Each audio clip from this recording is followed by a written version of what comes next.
অনেক shopping bag জমেছে আর নয় চিন্তা। চলে এসেছি আমি তোমাদের সাথে নতুন একটি পাপোশের কাটিং এবং সেলাই ভিডিও নিয়ে। আসসালামু আলাইকুম, welcome back to my channel. Antu ফ্যাশনের পক্ষ থেকে সবাইকে স্বাগতম জানাচ্ছি। তাহলে চলো আজকের পাপোশটার কাটিং ও সেলাই ভিডিওটা শুরু করি।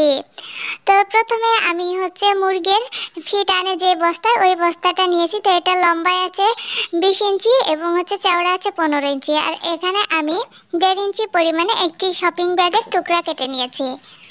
তো এটাকে এইভাবে বস্তার চারিদিকে বসাতে হবে। তো আমি হালকা একটু বস্তাটা রাউন্ড করে নিয়েছি। তোমরা হয়তো বা পাপোশের সাইজটা দেখে বুঝতে পেরেছো। 4 কোণা থেকে হালকা করে রাউন্ড করে কেটে নিলে কিন্তু হয়ে যাবে।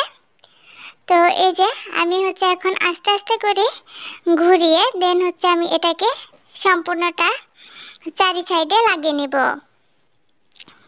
তো এই যে আমি কিন্তু জোড়াটাও এভাবে দিয়ে নিয়েছি। তো এভাবে হলো আমি বাকি কাজটা করে নিব। তো এই যে দেখুন, কথা বলতে বলতে কিন্তু আমার কাজটাও শেষ হয়ে গিয়েছে।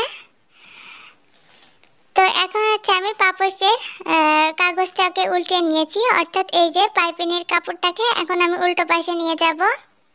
তো এই যে এভাবে নিয়ে আসি, এর উপর থেকে কিন্তু সেলাইটা দিয়ে নিতে হবে। তো এইভাবে কিন্তু আমি পুরোটাকে সেলাই দিয়ে নিচ্ছি। তো দেখো এই পাশটা দেখতে কিন্তু খুবই সুন্দর দেখা যাচ্ছে। তো এভাবে কিন্তু আমি পুরোটা কাজ শেষ করে নিলাম। তো তোমরা চাইলে এখানে শপিং ব্যাগের বদলে কাপড় দিয়েও কিন্তু এই কাজটা করে নিতে পারো। তো এই যে আমি এখানে শপিং ব্যাগ কেটে নিয়েছি। আমার কাছে অনেকগুলো লাল শপিং ব্যাগ হয়েছিল, তো সেগুলোই নিয়েছি। তো এখানে 3 ইঞ্চি চওড়া করে শপিং ব্যাগগুলো আমি কেটে নিয়েছি।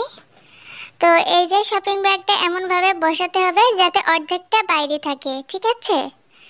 দিয়ে দেন এখন কুচি কুচি করে এটাকে সেলাই দিয়ে নিতে হবে।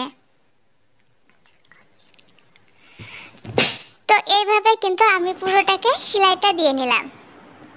দেখতে পাচ্ছ পাপোশটা কিন্তু হালকা রাউন্ড হয়েছে। তো এখন সেকেন্ড লেয়ার আবারও বসিয়ে দিয়েছি। সেকেন্ড লেয়ারটা যেন হাফ অর্থাৎ অর্ধেক অংশ যেন আগের লেয়ারের উপরে থাকে, তবে পুরোটা যাতে না থাকে, অর্থাৎ নিচে যে সেলাইটা দিলাম আমরা, ওই সেলাইটা যাতে দেখা না যায় এমনভাবে দিতে হবে। তো উপরের লেয়ারের মতোই কিন্তু এটাকেও সেম প্রসেসে কুচি দিয়ে নিব। তো একইভাবে কিন্তু আমি বাকি 3টেও কিন্তু কুচি দিয়ে নিচ্ছি। তো একটার পরে একটা এমন করে কুচি দিয়ে নিয়েছি। তো আমার 4টে লেয়ার হয়েছে। অবশেষে আমি একটি হলুদ শপিং ব্যাগ নিয়েছি। তো এটাকে আমি 2.5 ইঞ্চি চওড়া করে কেটে নিয়েছি। 2.5 থেকে 2 ইঞ্চি হবে। তো এখন এই যে মাঝখানে একটু ফাঁকা রয়েছে, সেলাই দেখা যাচ্ছে, ওটাকে ঢেকে দিতে হবে এই হলুদ শপিং ব্যাগটা দিয়ে। তো হলুদ শপিং ব্যাগটা তোমরা চাইলে কিন্তু লালটাও দিতে পারো, তবে হলুদ শপিং ব্যাগটা দিলে কি হবে, দেখতে ভালো দেখা যাবে, এই কারণে। তো এক এক করে এখন আমি মিডিল বরাবর হলুদ শপিং ব্যাগটা দিয়ে কুচি দিয়ে নিচ্ছি। কুচিটা দেওয়ার কারণে মনে হবে লাল একটা ফুলের ভিতরে একটি রেণু রয়েছে। আর এটা দেওয়ার কারণে কিন্তু পাপোশটা সৌন্দর্য আরও বেড়ে গিয়েছে। তোমরা চাইলে যে কোনো কালারের শপিং ব্যাগ দিয়ে এই পাপোশটা রেডি করে নিতে পারো, আবার চাইলে কাপড় দিয়েও করে নিতে পারো। তো চটের বস্তা দিয়ে এই পাপোশটা রেডি করলে বেশি ভালো হয়, অর্থাৎ আমি নিচে যে সাদা প্লাস্টিকের বস্তা দিয়েছি ওই জায়গায় তোমরা চটের বস্তা দিয়ে করে নিতে পারো। যাদের বাসায় মেশিন নেই তারা কিন্তু হাতে এই যে কুচি দিয়ে সেলাইটা দিয়ে নিতে পারো।